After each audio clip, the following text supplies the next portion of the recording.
F-35 jets set out to Pacific and Middle East. These brand new superjets could be flying into action this year. According to Marine Corps Times, the F-35B will join U.S. Marine vessels in the Pacific and Middle East. The F-39B is noted for its short takeoff and vertical landing capability. This allows it to fly from bases unable to accommodate planes,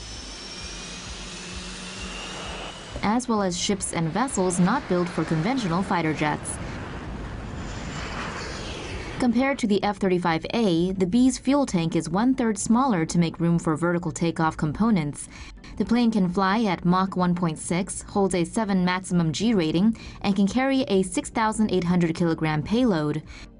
With payload, it can fly at ordnance for up to 513 miles, or just 33 miles farther than the 480-mile distance between New York City and Detroit. Engadget reports that the Marines plan to purchase 353 models of the B variant and 67 of the aircraft carrier-oriented C variant.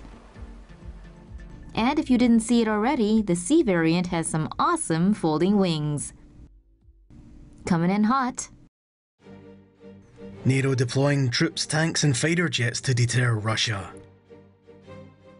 The biggest buildup of NATO forces since the Cold War is set to be deployed next year on Russia's European borders. American and British military personnel are being sent to join NATO forces in Eastern Europe in 2017 after a series of high-profile Russian military maneuvers in the region. The British Ministry of Defence said that RAF Typhoon aircraft will be deployed to Romania for 4 months in 2017. In addition, around 800 British military personnel will be sent to Estonia. This is said to likely include infantry, tanks, armoured fighting vehicles, and tactical drones. The US, meanwhile, has said it will send 900 troops to Poland. According to Reuters, another American force made up of tanks will be deployed to manoeuvre across Eastern Europe. When assembled, the NATO force is expected to consist of 4,000 personnel that will be backed by a 40,000-strong rapid reaction force. The forces are set to be in place by the summer of 2017. Hasta la vista, comrade!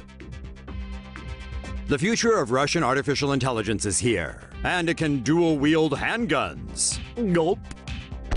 The final experimental demonstration object research robot, or FEDOR for short, is capable of accurately firing 2 pistols at the same time.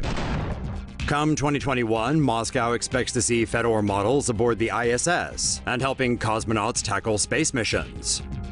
The machine can operate automatically or can be controlled by a human. Initially developed for rescue operations, Russia hopes to use FEDOR for military and educational purposes as well.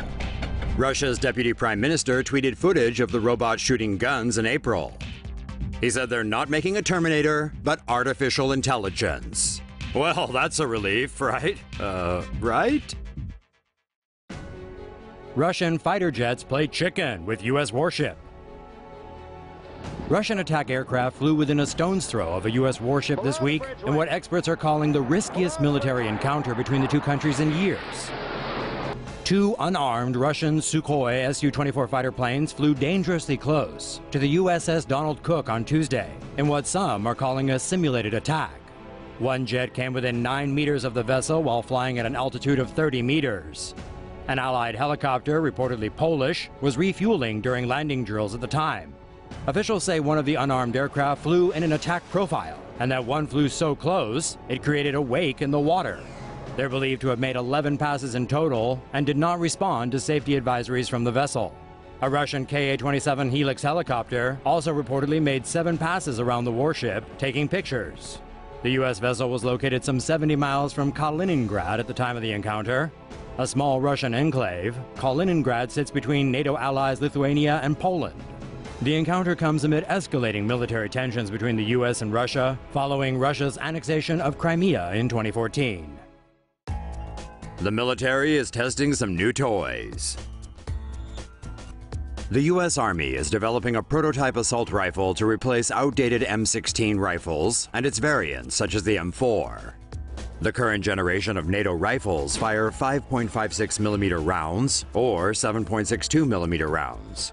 These measurements describe the bullet's diameter. The U.S. Army is testing several intermediate caliber bullets that fall between these two rounds. It is also testing cased telescoped ammo, which could be made of a plastic polymer material.